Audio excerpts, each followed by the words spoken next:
যারা ইলিশ মাছ কাটা বাছার ভয়ে খেতে পারে না, ভিডিওটা শুধুমাত্র তাদের জন্য। এখানে আমি একটা ইলিশ মাছ থেকে 4 পিস নিয়ে নিছি। তারপর আমি বড় বড় করে পেঁয়াজ কুচি দিয়ে দিচ্ছি। তারপরে আমি পেঁয়াজ পেস্ট করে রাখছিলাম 1 কাপ পরিমাণ পেঁয়াজ পেস্ট দিয়ে দিচ্ছি, আদা রসুন বাটা দিয়ে দিচ্ছি। দেওয়ার পরে আমি এটা একটু মেখে নিব।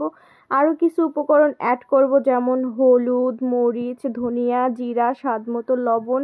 সবগুলো দেওয়ার পরে আমি এগুলো মেখে নিব। অবশ্যই আস্তে আস্তে মাখতে হবে যাতে মাছগুলো ভেঙে না যায়। আরও কিছু উপকরণ দিতে হবে, যেমন সরিষার তেল, ভিনেগার, তারপরে হচ্ছে টক দই। আর অনেকেই মনে করে থাকেন যে ভিনেগার দিলে মাছের স্বাদ নষ্ট হয়ে যাবে। এটা আসলে ভুল ধারণা। ভিনেগারটা দিলে মাছের কাঁটাগুলো নরম হয়ে যাবে। ভিনেগারটা কোনোভাবেই এখানে স্কিপ করা যাবে না। আমি এখানে 1 কাপ পরিমাণ টক দই দিয়ে দিয়েছি। আমার এখানে 2 কাপ ছিল, আমি এই জন্য অর্ধেকটা ঢেলে এটা ভালো করে মেখে নিচ্ছি। এদিক দিয়ে আমি পানি নিয়ে আসতে ভুলে গেছিলাম, ভাবতেছিলাম যে পানিটা কাকে দিতে বলবো। এই জন্য আমি নিজেই পরে বাধ্য হয়ে গেছি। আমি 1 কাপ পরিমাণ সরিষার তেল দিয়ে দিছি। সরিষার তেলটা আমি দিয়ে ভালো করে মেখে নিচ্ছি। সরিষার তেল দিলে ফ্লেভারটা অনেক সুন্দর আসে। আপনারা চাইলে সয়াবিন তেল দিয়ে করতে পারেন, কিন্তু আমার কাছে মনে হয়েছে সরিষার তেলটাই বেস্ট। আমিও প্রথমবারের মতো এই রেসিপিটা ট্রাই করছি, তো আমি পানি নিয়ে আসতে ভুলে গেছিলাম, ভাবতেছিলাম কি করব। যাই হোক, আমি এখানে 3 টেবিল চামচ ভিনেগার দিয়ে দিচ্ছি। ভিনেগারটা কোনোভাবেই কিন্তু স্কিপ করা যাবে না। এখন আমি হালকা করে আলতো হাতে মাছগুলোর সাথে ভিনেগারটা আবার মিশিয়ে নিচ্ছি। নেওয়ার পরে এখানে ইম্পর্টেন্ট একটা জিনিস, সেটা হচ্ছে প্রেশার কুকার। অবশ্যই প্রেশার কুকার লাগবে। প্রেশার কুকারে এটা দমের মধ্যে রান্না করতে হয়। আমি প্রথমে প্রেশার কুকারে 10 মিনিট হাই হিটে রান্না করব, তারপরে 1.5 ঘন্টা এটাকে লো হিটে জাল দিব।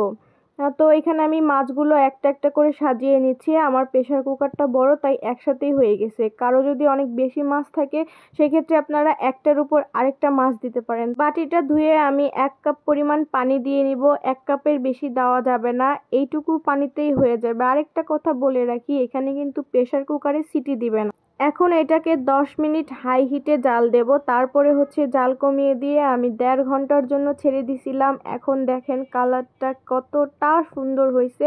কাঁটাগুলো একদম নরম হয়ে গেছে। এখন আমি সবগুলো নাড়াচাড়ার সুবিধার্থে একটা ফ্রাই প্যানে নিয়ে নিচ্ছি। ফ্রাই প্যানে নিয়ে নেওয়ার পরে আমি এটাকে 5 থেকে 7 মিনিট একটু জাল করে নিব, যাতে পানিগুলো একটু শুকিয়ে যায়। আর উপর থেকে কাঁচামরিচ অ্যাড করে দিব। তো আমি সবগুলো মশলা একদম তুলে নিচ্ছি ভালো করে। নেওয়ার পরে আমি এখানে উপর থেকে কিছু কাঁচামরিচ অ্যাড করে দিছি।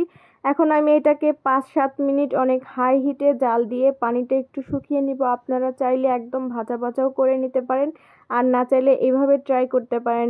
ট্রাস্ট মি, জাস্ট অসাধারণ হয়েছে। আপনারা একবার হলেও ট্রাই করবেন। আর মাছের কাঁটাগুলো কিন্তু সবগুলো নরম হয়ে গেছে। আপনারা এইভাবে করে একবার ট্রাই করে দেখবেন। আজকের মতো এই পর্যন্তই। সবাই ভালো থাকবেন, সুস্থ থাকবেন। আল্লাহ হাফেজ।